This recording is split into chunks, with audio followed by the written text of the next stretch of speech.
آغوش رسالت کے پروردہ، سیدۃ النساء کے نور العین، مولا علی کے لخت جگر، امام حسین علیہ السلام وہ عالمی آفاقی شخصیت کہ جس شخص نے جس جہت سے آپ کی زندگی کا مطالعہ کیا، ہر جہت سے آپ کو با کمال پایا۔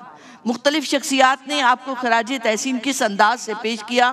سلطان الہند خواجہ معین الدین چشتی اجمیری رحمۃ اللہ علیہ فرماتے ہیں، حسین ایک شخصیت کا نام نہیں بلکہ ایک نظریے کا نام ہے، ایک اصول اور نظام حیات کا نام ہے۔ حسینیت امن و سلامتی اور حق کی علامت ہے۔ حسینیت دین فطرت اور انسانیت کی عکاس ہے۔ ابن خلدون کہتے ہیں کہ عادل ترین فرد امام حسین علیہ السلام ہے۔ کچھ نان مسلمز نے اس انداز سے آپ کو خراج تحسین پیش کیا۔ انتونی بارہ ایک دانشور ہیں، وہ کہتے ہیں میرا ماننا ہے کہ وہ تمام عالم کے امام ہیں کیونکہ وہ تمام مذاہب کے ضمیر ہیں۔ ڈاکٹر راجندر پرساد کہتے ہیں امام حسین کی قربانی کسی ایک ریاست یا قوم تک محدود نہیں بلکہ یہ بنی نوع انسان کی عظیم میراث ہے۔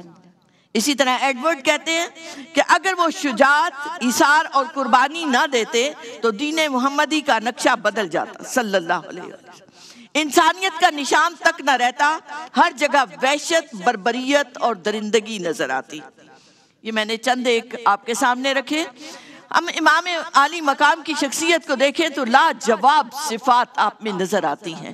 نبی کریم علیہ السلام جن کے مصدر ہیں اور جو مظہر ہیں تو ان میں عادات و اطوار کیسے ہوں گے، جن کے زہد و ورع، جن کی عاجزی، جن کی اعلیٰ ظرفی، جن کا اعلیٰ کردار ان کے ہر عمل سے نظر آتا ہے۔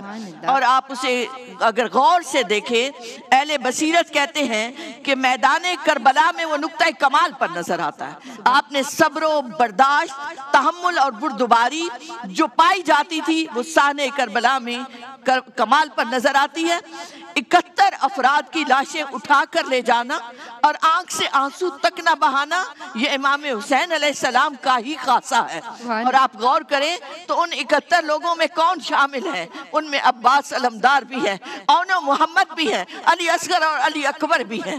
آپ پختہ عزم اور استقامت رکھنے والے، وہ دشمن جو یہ سوچتا ہے کہ آپ دل شکستہ ہو گئے، آپ کی ہمت ٹوٹ گئی، آپ مایوس ہو گئے، تاریخ گواہ ہے، راوی لکھتے ہیں کہ جب آپ میدان کربلا میں تنہ تنہا 3 دن کے بھوکے اور پیاسے اترتے ہیں تو وہ شاہ سوار ہے کہ حسن نیت، حسن عمل، نور ایمان سے جن کا چہرہ روشن اور منور ہے، اور وہ ہزاروں افراد جو ہاتھوں میں تیر اور تلوار لیے ہوئے ہیں ان کے چہرے سیاہ ہو چکے ہیں۔ اللہ اکبر اللہ۔ آپ وہ ہیں کہ آپ دوست احباب سے محبت کرنے والے کہ رات کی تاریکی میں شب عاشور چراغ بجھا دیتے ہیں کہ جو جانا چاہے چلا جائے، مگر جن پر اتنی محبتیں نچھاور کی گئی ہوں وہ اپنی جانیں کیوں نہ قربان کریں۔ ان میں سے کوئی ایک فرد بھی جانے کو تیار نہ ہوا بلکہ ہر ایک نے آگے بڑھ کر اپنی جان قربان کی۔ سبحان اللہ۔ آپ پختہ عزم رکھنے والے،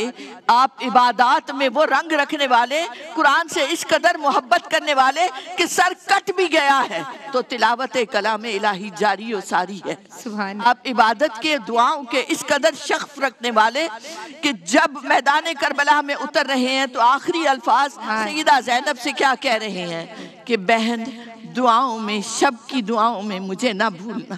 اللہ اکبر۔ قربان جائیں امام حسین علیہ السلام پر۔